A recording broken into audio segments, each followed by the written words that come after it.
My dear friends, welcome to Uncaged Zootours. If you are new to the channel and love animals, I recommend and appreciate hitting the like and subscribe buttons and the bell icon to join me on my tours. Is this thing on? Perfect! My dear friends, we're back at ZooTampa in the Sunshine State of Florida. To recap, we already explored the Florida Wildlife Center, where we saw red wolves, skunks, rescued manatees, black bears, and Florida panthers. Now we're leaving the Florida wildlife behind to visit the zoo's African section. Safari Africa opened in 2004, and it has a lot of animals from Africa's savannas, rainforests, deserts, and coasts. Africa does have a lot of diverse habitats, since it's the second largest continent in the world. Where was I? I almost lost my train of thought. Oh right! Let's begin with part 1 before things get awkward. Our first stop is the Penguin Beach, home to the zoo's African penguins. There are 18 different penguin species in the world. 5 of them are in warmer climates, like South Africa, which is where these penguins originate from. One of the best ways to tell ZooTampa's penguins apart is by the colored bands on their wings. The males have bands on their right flippers, while the females have bands on their left flippers.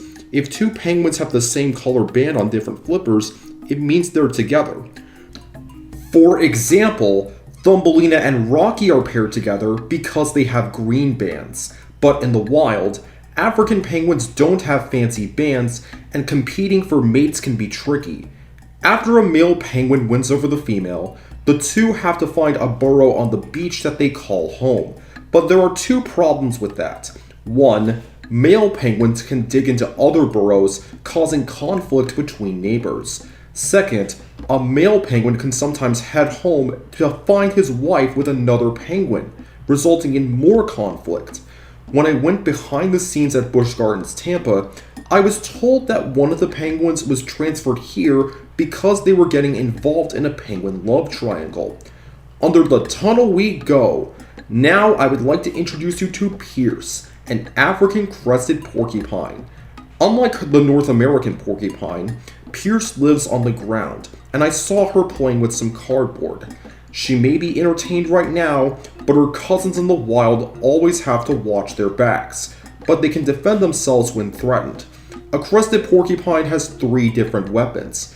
Each quill has a muscle at its base that makes them stand up when the porcupine is threatened by a pride of starving lions.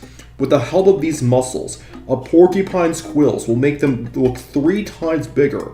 The second weapon is at the base of their tail, which are short hollow quills that rattle like a rattlesnake's tail, which is a porcupine's way of saying, "Don't attack me again, or I will release one of my sharp quills." If that doesn't work, the porcupine will detach one of its quills to pierce their enemies. But I don't think Pierce will defend herself against me. I'm a nice guy.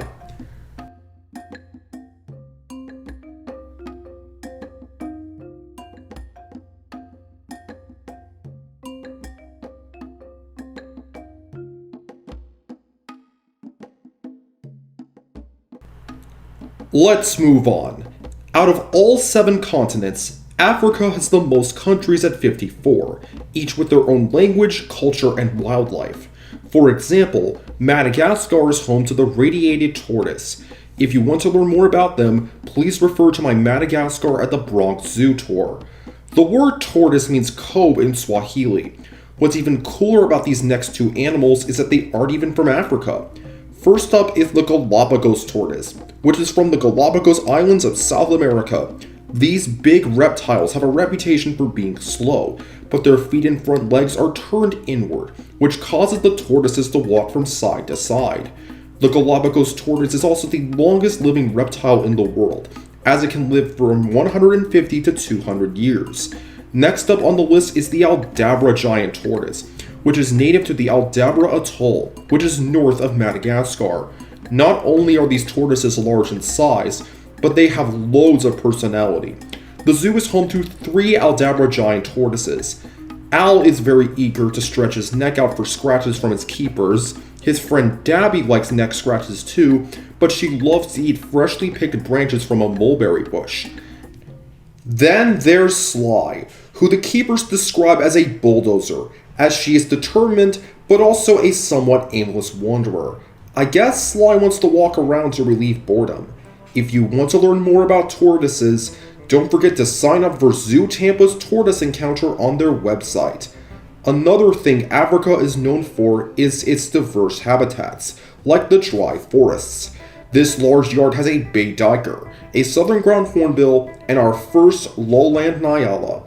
What's a nyala? A nyala is a type of African antelope, and unlike other antelope I previously showcased, they are sexually dimorphic, which means the males and females look different. The girls, females, are light brown, but the boys, males, are larger, have horns, darker fur, and are shaggy. Despite this, male nyalas have the same color as females when they're born, but will gain darker colors when they mature. Both male and female nyalas are more active at night because they spend most of the day resting. Like other antelope, nyala rely on their senses to survive. A nyala's eyes are on the sides of their head, and their smell and hearing can detect any predators on the prowl. Now it's time to meet a fan-favorite African animal, the giraffe, which means tikwa in Swahili. The Maasai giraffe, to be more specific. Giraffes may seem quiet, but they can snort, bellow, grunt, and bleat. But they rarely make those sounds. Giraffes also spend a lot of time eating acacia trees, which are covered in thorns. To avoid getting thorns in their mouths, giraffes use their blue tongues and tough lips to move around the thorns. A giraffe can eat up to 29 kilograms of acacia leaves and twigs a day. The giraffes are right next door to another African giant, but before we visit them, I don't want to forget these silvery-cheeked hornbills. Like their Asian cousins, the silvery-cheeked hornbill has a casque on the top of their head that amplifies their call. To make it easier to carry their headgear around, a silvery-cheeked hornbill's first and second vertebra, or bones that form the spine, are fused.